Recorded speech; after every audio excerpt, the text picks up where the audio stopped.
Nggak ada demo besar-besaran karena anak putus sekolah. Nggak ada.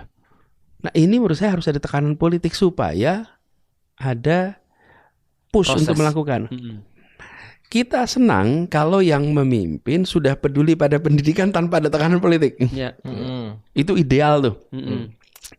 Yang jadi wali kota peduli pendidikan, jadi gubernur, jadi bupati. Tapi kalau itu belum, kita yang harus dorong. Karena memang problemnya kalau pinter ada masalah baru bagi pemerintah sebenarnya Pak. Justru kan salah satu yang masuk akal ya, yang masuk akal, itu I believe it's true. Ya, yang masuk akal ketika proses pemilu misalnya Pak.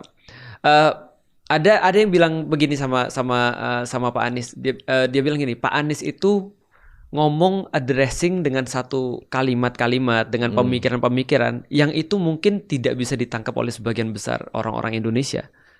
Karena orang-orang Indonesia yang S1, S2, S3 0,6% Pak.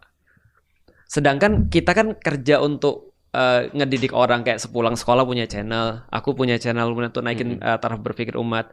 Lalu kemudian Raymond Chin kita sampaikan bahwasanya sekarang itu mungkin orang yang paham agama dengan orang yang bisa naikin berpikir kritis itu lebih penting orang yang bisa naikin berpikir kritis. Tapi kan kalau ada orang berpikir kritis lebih banyak Pak, yang terpilih kan bukan yang sekarang Pak. Ya kan artinya kita realistis contoh gini Pak. Socrates pernah ngeritik demokrasi pada saat itu karena demokrasi pasti akan memilih orang-orang yang populer bukan orang yang capable. Nah sekarang ini kan kalau ada orang semakin pintar kan kapabilitasnya kan ketahuan Pak yang mana. Nah, ini kan problem juga bagi pemerintah. Apa itu menjadi alasan mereka nggak mau serius dalam pendidikan? Rasanya bukan rasanya itu. Dugaan saya rasanya bukan. Tapi ini lebih pada ketidakpedulian.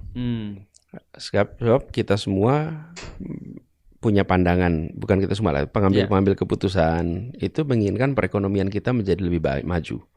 Perekonomian lebih maju itu mensyaratkan adanya kapital yang cukup, kemudian SDM. Ada ada tenaga kerja yang baik. Nah, kualitas tenaga kerja itu adalah fungsi dari kualitas pendidikan. Betul.